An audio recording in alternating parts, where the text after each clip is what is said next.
Hello, my name is Mike DeLue, and I'm a science communicator for the Alaska Climate Adaptation Science Center and the Scenarios Network for Alaska and Arctic Planning, both located inside of the International Arctic Research Center, which is a research unit at the University of Alaska Fairbanks, which is on the traditional and unceded lands of the Lower Tanana Dene people.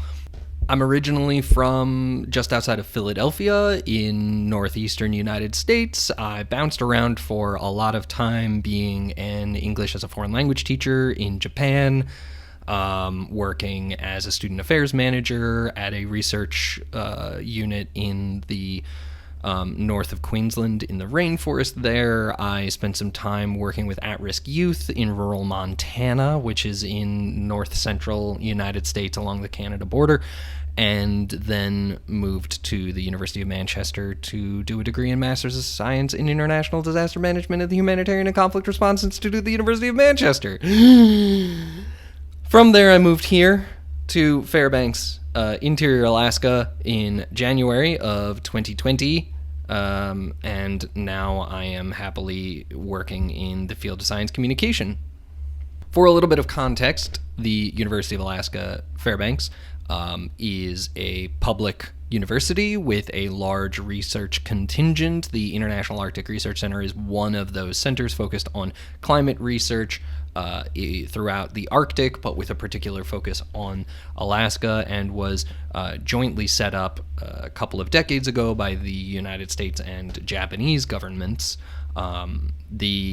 Inside of that, the two units I work with primarily are the Scenarios Network for Alaska and Arctic Planning, which does a lot of large data set management, modeling research, climate modeling, dynamic downscaling of climate models for local and regional use, and is also responsible for putting out a lot of web accessible applications to access large climate data sets.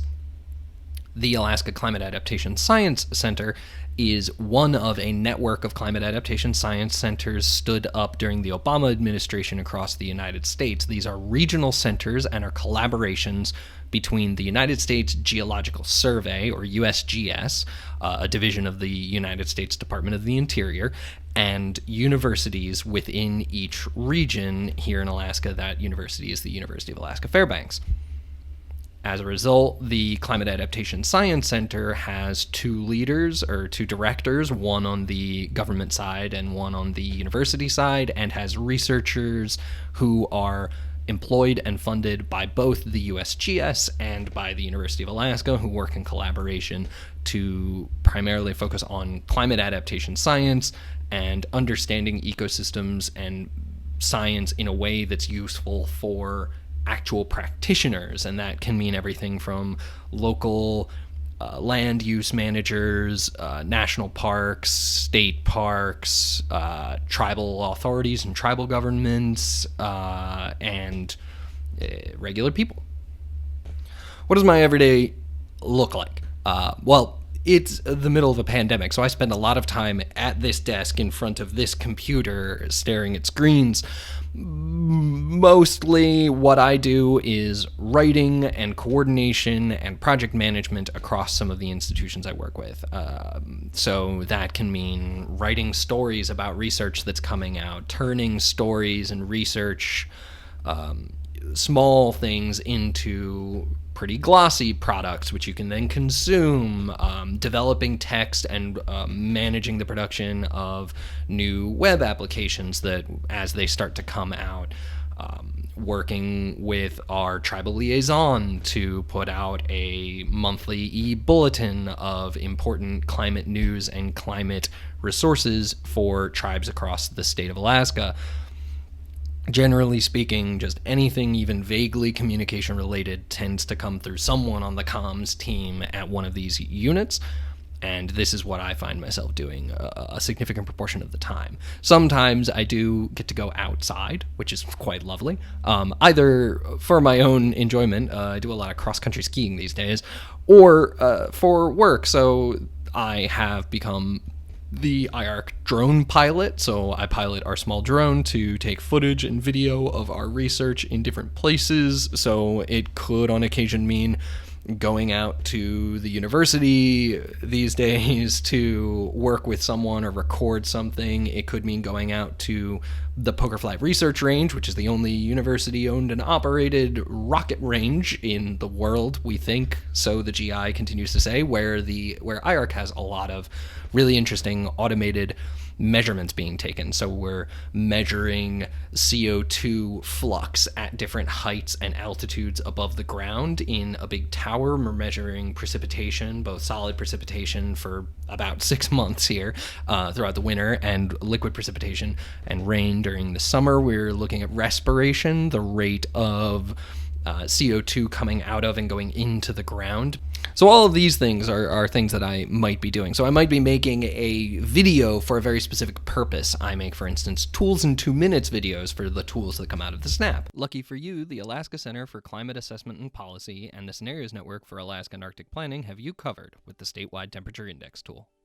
To access the tool, head to this address, link in the doobly-doo, and enter the statewide temperature index. Here, a graph compares the temperature across the state. I might be making videos that are going to go into the tools. For instance, sea ice animations, where we take frames after frame after frame of geo-referenced sea ice data throughout our region of the Arctic, and then making the animations out of those frames with context and clues and specifics, and then helping to coordinate how that goes into the actual web app that you can go click, although I don't think you can see the updated version just yet, but keep an eye out at snap.uaf.edu/tools. Other times, for instance, one of the very first projects I got pulled onto was managing a podcast out of the cask called Alaska Voices, managing the back end of that, the website, the posting, the scheduling, and all of the other things that come with managing a podcast. All right, so how did I end up here? I had a bit of a communications background. This goes all the way back to being on radio back in undergrad, where I worked at WZBT as the news manager, and then became the communications person for the Hokkaido English Challenge, which is an English language summer camp located in Hokkaido and run by volunteer ALTs like myself.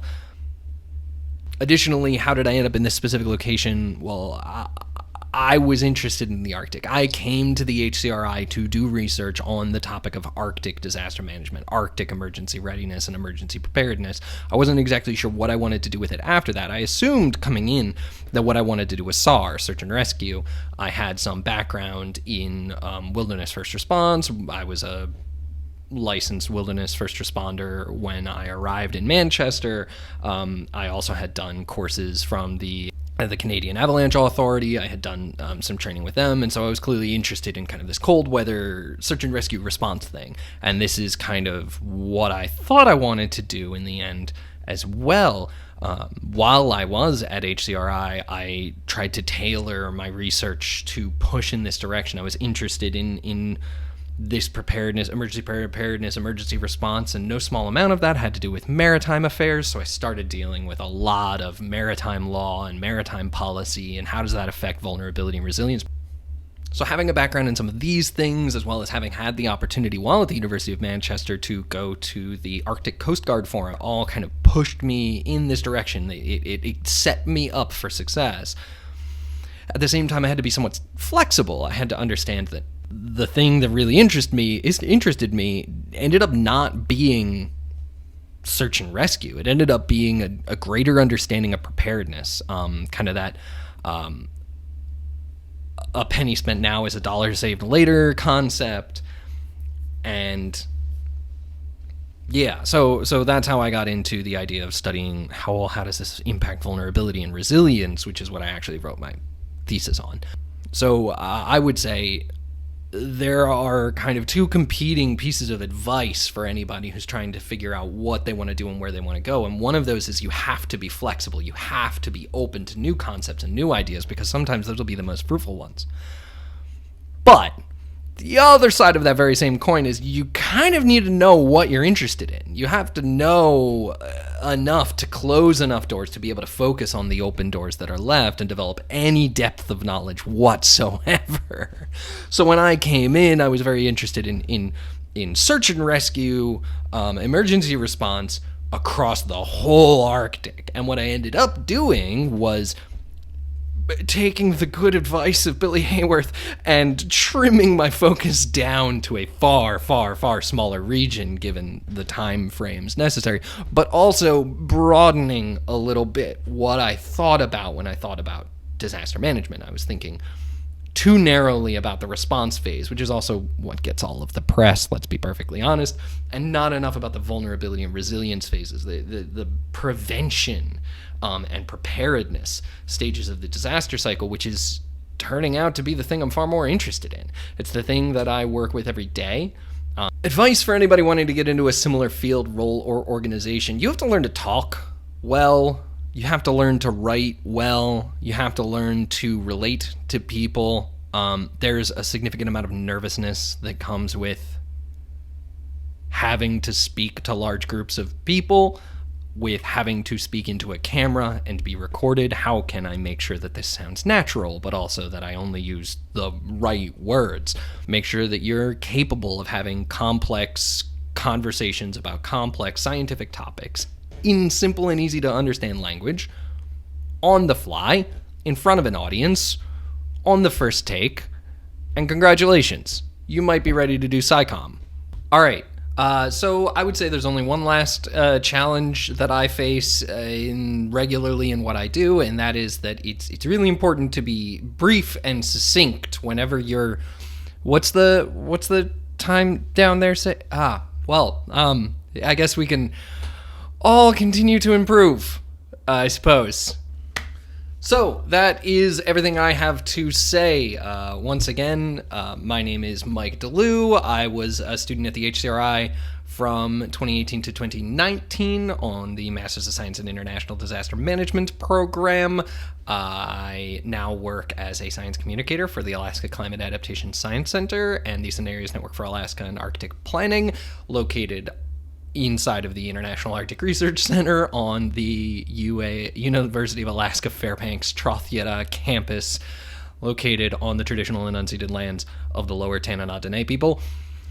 Whew! I'm getting better and better at that every day. I am always happy to answer questions. You reach out to me if you're curious about communications, science communications in particular, climate change research, Arctic research, Arctic maritime research into the effects of maritime policy on vulnerability and resilience on Arctic coastal communities. You know, if you're watching this and that's your jam, we should have coffee, for sure. So that's about all I have to say. I hope that this year's courses have continued to be fruitful for you in spite of the general state of the world. And I hope that this year's career day has been fruitful to you as well. I'll just conclude with the wise words of my undergraduate institution, Gettysburg College, where we were implored endlessly for 4 years to do great work. So take this forward and do great work yourselves. Thank you so much for having me.